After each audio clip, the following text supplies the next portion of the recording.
Um exame neurológico é realizado como complemento ao exame físico geral, naqueles animais que se tem suspeita de um problema neurológico. O clínico pode ser capaz de determinar se a disfunção do sistema nervoso é primária, tal como um processo infeccioso, ou secundária a uma doença em algum outro sistema, tal como uma alteração metabólica. Se a doença do sistema nervoso estiver presente, o local ou locais do desenvolvimento podem ser localizados usando o exame neurológico. A localização da lesão ou lesões podem ser realizadas para determinar se o processo de doença é focal, multifocal ou difuso. A gravidade da insuficiência neurológica pode também ser determinada. Antes do exame neurológico, é importante conhecer a história clínica do paciente, ou seja, fazer uma boa anamnese para que possamos identificar o início e evolução do caso e identificarmos a possível localização do problema. É importante identificarmos a espécie, idade, raça, sexo e cor, além dos princípios básicos concernentes aos mecanismos comuns de doença associados com uma característica dada, que também devem ser verificadas. Após essa anamnese bem detalhada, serão avaliados o estado mental do animal, chamado exame de consciência, a sua postura e o paciente parado em movimento. Além disso, será feita uma palpação sistemática no paciente, bem como avaliação de reações de postura, como vários procedimentos avaliativos para identificar possíveis problemas. Na sequência, serão avaliadas as reações de situação, os reflexos espinhais, reflexo do períneo e terminando com a avaliação dos 12 pares de nervos cranianos. O exame neurológico inicia-se com o processo de observação. Nele, avaliaremos o estado mental, a postura do animal parado e o paciente em movimento. No caso do estado mental, o processo consciencial do animal, quem poderá nos dizer com maior clareza é o próprio tutor. Ele nos dirá se tem observado alguma mudança ou alteração no estado mental ou do comportamento do paciente.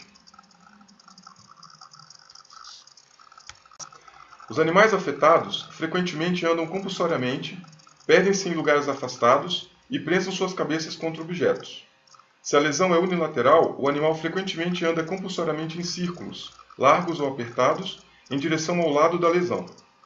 Isso pode ser diferenciado do andar em círculos devido à lesão vestibular, porque a cabeça não está pendente, o animal é demente e frequentemente circula até ser um colapso por exaustão.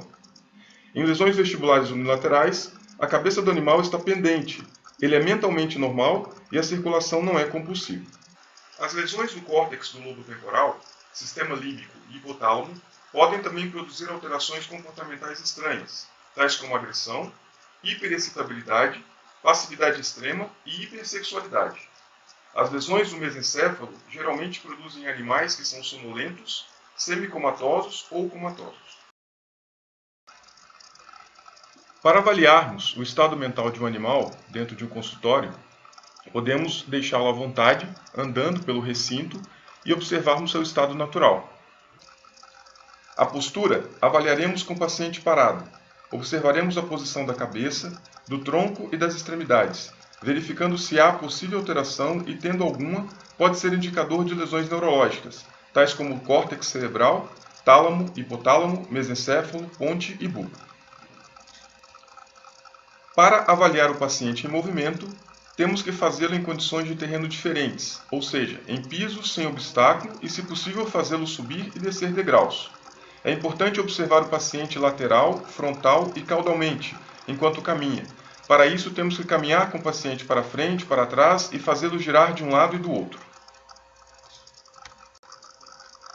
A palpação. Continuando com a exploração neurológica, é importante fazermos uma palpação em toda a pele e no sistema músculo-esquelético. Isso deve ser feito de forma direcionada, ou seja, crânio-caudal ou caudal-cranial. Isso podemos identificar algum problema ósseo ou articular e avaliarmos tamanho, tônus e força dos músculos do corpo. Reações posturais. São as respostas ou reflexos completos aos nervos sensitivos e motores que fazem com que o paciente se mantenha em sua posição normal, ereta.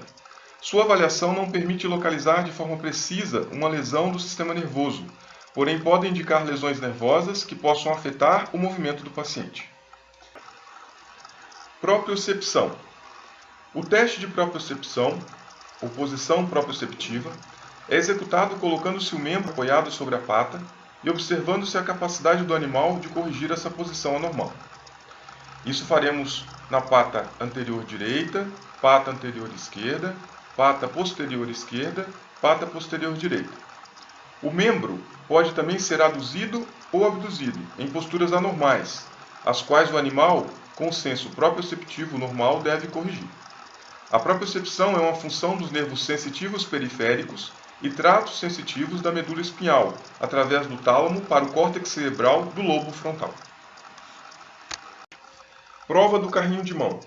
Colocamos todo o peso do paciente sobre seus membros anteriores e ele tem que ser capaz de andar com movimentos coordenados para frente, apoiado somente em seus membros anteriores. Avaliaremos as vias aferentes sensitivas, vias proprioceptivas ascendentes anteriores e as vias motoras descendentes da extremidade. Teste prova do salto. Apoiamos o peso do animal sobre o membro anterior direito e fazemos ele saltar em sentido horário. Depois fazemos o mesmo com o membro posterior esquerdo e fazemos ele saltar em sentido anti-horário. Ele tem que responder saltando com a pata apoiada. Avaliaremos as vias aferentes sensitivas, as vias proprioceptivas aferentes e as vias eferentes motoras descendentes de cada extremidade. Prova de impulso postural extensor. Levantamos o animal e ele deve esticar seus membros posteriores antes de ter contato com o solo. E logo em seguida, caminha para trás até conseguir uma posição que lhe dê mais conforto. Avaliamos as vias proprioceptivas ascendentes do sistema vestibular e as vias descendentes motoras dos membros posteriores. Prova da meia distância lateral. Deixamos o animal apoiado somente no membro anterior direito e posterior direito. O objetivo é fazer com que o animal se locomova lateralmente à sua direita. Depois fazemos o mesmo com o membro anterior esquerdo e posterior esquerdo, e fazemos ele se locomover à sua esquerda. Podemos avaliar os membros lateral quando ele se desloca e podemos identificar possíveis lesões neurológicas unilaterais. Reação de situação. Observaremos o animal diante de um obstáculo, uma mesa, por exemplo. Erguemos o animal em direção ao obstáculo, com ele tendo a possibilidade de ver a estrutura de apoio, e ele terá que esticar os membros anteriores em busca do apoio. Logo em seguida, efetua-se o mesmo movimento, porém o animal não deverá ver mais essa estrutura de apoio. Encosta-se os membros do animal na estrutura e ele terá que apoiar então os membros na superfície da mesma. Avaliaremos as vias aferentes sensitivas e as vias eferentes motoras do animal e também as vias ópticas se ele estiver vendo a estrutura. Reflexos espinhais. Para avaliarmos os reflexos espinhais, teremos que fazer uma avaliação do arco reflexo tanto nos membros posteriores quanto nos membros anteriores, e assim avaliaremos o bom funcionamento dos mesmos, avaliando para isso o neurônio sensitivo, o neurônio associativo e o neurônio motor inferior. Utilizaremos para isso o martelo de Buck. Nos membros posteriores, golpearemos o músculo patelar e tibial cranial e observaremos a sua contração. Já nos membros anteriores, dá-se um pequeno golpe no reflexo do extensor carpo-radial, bíceps braquial e braquial e do músculo tríceps, e observa-se a contração dos mesmos. Podemos também avaliar o reflexo flexor, beliscando entre os dedos de cada pata. Mesmo assim, se caso o animal não sinta essa sensibilidade, aí sim será necessário fazer uma avaliação mais profunda, avaliando a sensibilidade e dor profunda. Reflexo perineal. Avalia-se o paciente em decúbito lateral, estimulando a região do períneo, e ele terá que contrair o esfíncter anal externo e flexionar sua cauda. Caso não perceba essas reações no paciente, pode-se ter uma lesão crônica de neurônio motor superior, pois o animal, estando consciente, ele terá que reagir a essas sensibilidades. Os 12 pares de nervos cranianos.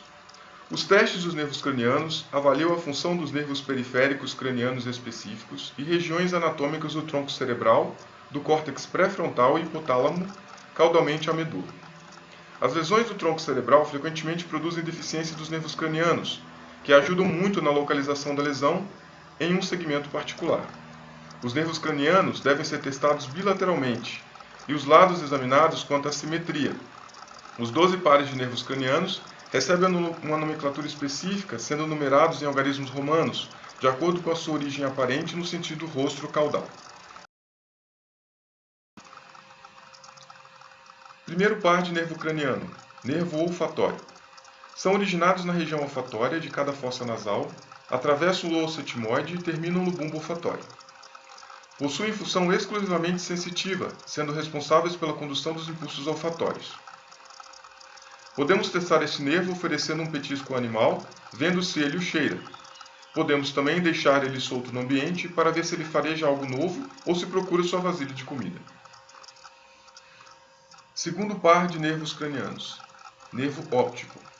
São originados na região olfatória de cada fossa nasal, atravessam o osso etimoide e terminam no bulbo olfatório. Possuem função exclusivamente sensitiva, sendo responsáveis pela condução dos impulsos olfatórios, captar informações vindas dos cones e bastonetes da retina, que visualizam objetos através da luz projetada neles. Esse nervo nasce das células da retina, uma espécie de fibras nervosas que se aglomeram e que, por uma série de fatores, formam um cordão volumoso ou arredondado. As lesões envolvendo qualquer parte do caminho visual, da retina, dos nervos ópticos, do trato óptico, do núcleo geniculado medial, das radiações ópticas e o córtex do lobo occipital, podem produzir cegueira. Para testar esse nervo, aplicamos o teste de reflexo de ameaça. Podemos utilizar uma lanterna de LED para fazer o teste fotomotor, ou podemos também fazer um teste com a bolinha de algodão, deixando-a cair em frente ao animal para ver se os olhos o acompanham. Terceiro par de nervos cranianos, nervo oculomotor. É um nervo motor responsável pela movimentação dos olhos e inerva alguns músculos que mexem o olho. Ele inerva o reto superior, que juntamente com o reto superior do outro lado, permite olhar para cima. Inerva o reto inferior, que juntamente com o do outro lado, permite olhar para baixo. Inerva o reto medial, o músculo que te deixa vesgo, ou seja, permite ver coisas bem de perto e mexer o olho de cada lado próximo ao nariz. Inerva o oblíquo inferior, que permite olhar para cima e para dentro, próximo ao nariz, além do músculo levantador da pálpebra superior, que mantém a pálpebra levantada e o olho aberto. Além disso, os músculos da pupila, a menina dos olhos, que abrem e fecham de acordo com a quantidade de luz no ambiente e com a distância do objeto a ser visto. Uma lesão, como por exemplo causada pela diabetes ou por um aneurisma deste nervo, pode fazer com que o olho fique fechado, com a pálpebra caída, o que chamamos de ptose palpebral, e o olho fica deslocado para a lateral e para baixo. O olho acometido pela lesão não consegue subir nem descer, e nem fazer a convergência, ou seja, aproximar-se do nariz. Também a pálpebra não levanta direito, e a pupila fica às vezes dilatada, grande, mas a pupila pode ficar normal. Podemos testar esse par de nervos analisando o estado do olho, se há algum tipo de estrabismo divergente para baixo, e se as fibras parasimpáticas forem lesadas, as pupilas serão midriáticas. Para verificar o estado da pupila do animal, nós pegaremos uma lanterna, focaremos diretamente a luz nas pupilas e verificaremos se estará em estado miótico ou midriático.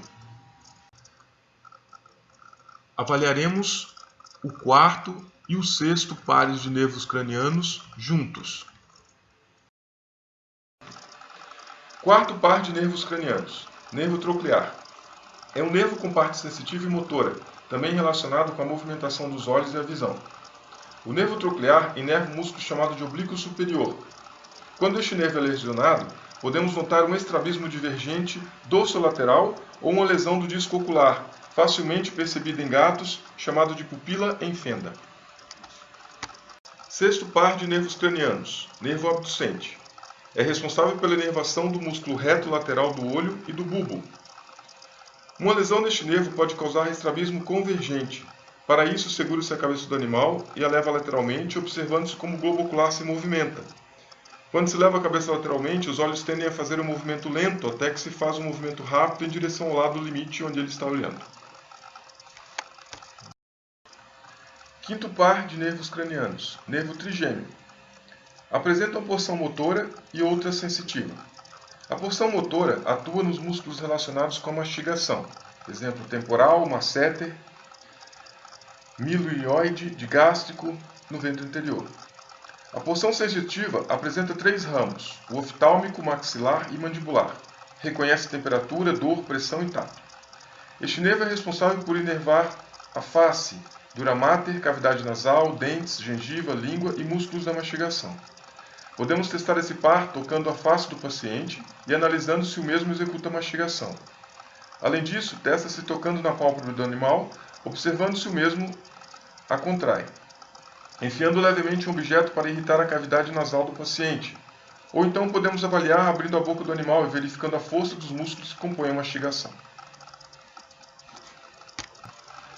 Sétimo par de nervos cranianos. Nervo intermédio facial. É um nervo misto, apresentando uma porção motora e outra sensorial. A porção motora é representada pelo nervo facial propriamente dito, relacionada com as expressões faciais, miméticas, secreção da saliva e produção de lágrimas. O nervo facial proporciona inervação motora para todos os músculos cutâneos da cabeça e pescoço. Exemplo: musculatura da mímica, músculo orbicular do olho, ventre caudal digástrico e músculo estiloide. Podemos testar esse nervo com reflexo de ameaça para ver se o animal pisca. A porção sensorial recebe o nome de nervo intermédio e atua na sensibilidade muscular e gustatória, parte 2/3 rostrais da língua. Oitavo par de nervos cranianos. Nervo vestíbulo coclear. É um nervo exclusivamente sensitivo. Em referência ao seu nome, possui a parte vestibular e coclear. A parte vestibular é relacionada com o equilíbrio e possui receptores na orelha interna. A parte coclear relaciona-se com a audição. Testamos esse par de nervos verificando se o animal encontra-se em estado de equilíbrio, tanto parado como andando, e também podemos estalar os dedos em diferentes direções para ver se o animal procura a origem do som. Nono par de nervos cranianos. Nervo glossofaríngeo. É um nervo com função sensitiva e motora. É responsável pela sensibilidade de parte da língua, 1/3 caudal da língua, da faringe e da tuba auditiva. A parte motora é relacionada com os músculos da faringe e, consequentemente, responsável pela deglutição. Testamos esse nervo puxando a língua do animal para ver se ele puxa de volta, ou podemos testar enfiando o dedo dentro da boca do animal e estimulando a faringe, vendo se ele tem reações de deglutição. Décimo par de nervos cranianos. Nervo vago. É um nervo com função motora e sensitiva. Inerva quase todos os órgãos abaixo do pescoço, como o coração e vísceras, por exemplo. É responsável pela manutenção de funções vitais, como regulação da frequência cardíaca. Testamos esse nervo verificando a deglutição, frequência cardíaca e respiratória. 11º par de nervos cranianos. Nervo acessório. É um nervo essencialmente motor, atuando em funções relacionadas à deglutição e a movimentos de cabeça e pescoço. Quando acontece um dano a este nervo, produzirá perda da força nos movimentos de rotação da cabeça e elevação do ombro. Este nervo é que dá o controle motor para a faringe, laringe, palato, músculos externo-cleidomastóideo e trapézio. É construído e constituído por uma raiz craniana e outra espinhal. Este nervo é originado no bulbo. Para verificarmos e fazermos um teste, verificamos a posição da cabeça do animal e do pescoço. Caso estejam constantemente abaixados, podem ter algum tipo de lesão neste nervo. 12º par de nervos cranianos. Nervo hipoglosso. É um nervo exclusivamente motor. Emerge do crânio, na superfície ventral do bulbo, pelo canal do hipoglosso e dirige-se aos músculos intrínsecos hipoglosso, estiloglosso, condroglosso, genioglosso e extrínsecos da língua, longitudinal superior e inferior, transversal e vertical. É responsável pela movimentação da língua. Conclusão.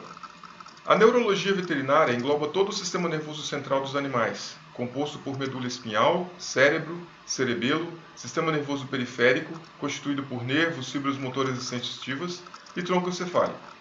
Também é a grande responsável pela avaliação e os tratamentos de problemas que vão desde a hérnia de disco até a epilepsia em animais.